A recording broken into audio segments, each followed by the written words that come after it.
Hello viewers, இன்றைக்கி Christmas new இயருக்கான special cake recipe தான் பார்க்க போகிறோம். அதுக்கு 1 கப் ரவை, 1 கப் நாட்டு சர்க்கரையும் சுகரும் கலந்தது, 1 கப் தேங்காய் பீட்ரூட் ஜூஸ் எடுத்துருக்கோம். இப்போ ரவையை நல்லா வறுத்து எடுத்துக்கிறோம்.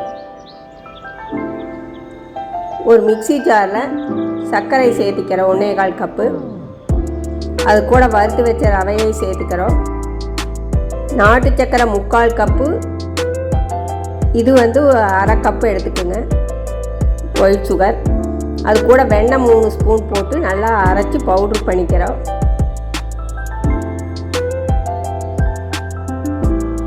அந்த பவுடரை ஒரு பவுலில் சேர்த்திக்கிறோம். அது கூட அந்த பீட்ரூட்டு தேங்காயும் சேர்த்து அரைச்சது, பீட்ரூட் வந்து ஒரு 1/2 பீட்ரூட்டு சேர்த்து அரைச்சிக்கோங்க. தேங்காய் ஒரு 1/2 மூடி. அந்த ஜூஸை வந்து நான் வடிகட்டில் அப்படியே அந்த தேங்காயோட டேஸ்ட் வரும்ங்கிறதுக்காக அப்படியே அரைச்சதை மிக்ஸ் பண்ணிட்டேன். இப்போ ஒரு குக்கர், சின்ன குக்கர் எடுத்துக்கோங்க. அதில் வந்து பட்டர் அப்ளை பண்ணிக்கோங்க. நான் பட்டர் சீட் வாங்கியிருக்கேன். அதை நடுவில் வச்சு அது மேலேயும் பட்டர் அப்ளை பண்ணிக்கோங்க.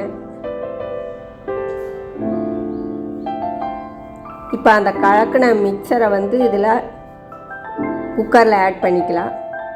ஒரு தவாவை அடுப்பில் வச்சு ஹீட் பண்ணி அதில் இந்த மிக்சரை ஆட் பண்ண குக்கரை அதில் மேலே வச்சுக்கலாம். இப்போ குக்கரை விசில் போடாமல் க்ளோஸ் பண்ணி வச்சுக்கலாம். இப்போ ஒரு 35 நிமிஷம் கழித்து அது வெந்துருச்சான்னு பார்க்கலாம். குச்சியில் ஒட்டாமல் வந்திருக்கு, அது நல்லா வெந்துருச்சு. இப்போ அதை கவுத்தி கட் பண்ணிக்கலாம்.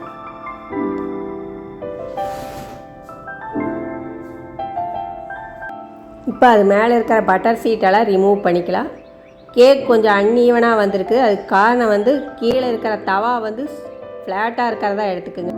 நான் குழிவான தவாவை எடுத்துட்டேன். அது மேலே குக்கர் ஸ்ட்ரெயிட்டாக நிற்காதனால உங்களுக்கு கொஞ்சம் அன்ஈவனாக வந்திருக்கு. இப்போ அதை சேவ் பண்ணிக்கலாம்.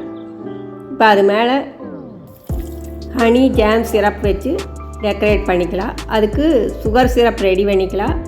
அது கூட ஹனி ஜாம் ஆட் பண்ணிக்கலாம். நான் ஒரு 4 பாக்கெட் ஜாம் ஆட் பண்ணிக்கிறேன். மிக்ஸ்டு ஃப்ரூட் ஜாம் தான் மிக்ஸ் பண்ணியிருக்கிறேன்.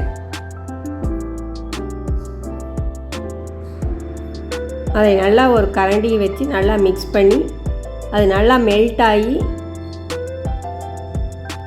ஒரு திக்கான கன்சிஸ்டன்சிக்கு வர வரைக்கும் நல்லா கலந்து விட்டுக்கலாம். அது கூட ஹனி ஆட் பண்ணிக்கலாம்.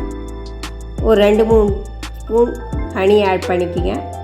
இதே மிக்ஸ் பண்ணி வச்சுக்கலாம். இப்போ இந்த சுகர் சிரப்பை மேலே அப்ளை பண்ணுறதுக்காக தனியாக சுகர் சிரப் கொஞ்சம், அது கூட ஹனி ஆட் பண்ணி அது மேலே ஸ்ப்ரெட் பண்ணி வச்சுக்கலாம். கேக் மேலே ஸ்ப்ரெட் பண்ணி விட்டுக்கலாம். அதுக்கு மேலே அந்த ஹனி, அந்த சிரப் ரெடி பண்ணாங்கள சுகர் சிரப்பு, அதை அப்ளை பண்ணிக்கலாம். இப்போ கேக் ஃபுல்லாக கவர் ஆகிற மாதிரி அப்ளை பண்ணிக்கோங்க. மேலே அந்த ரவுண்டுக்கு மட்டும் அப்ளை பண்ணிவிட்டு இப்போ கட் பண்ணிக்கலாம். இதில் வந்து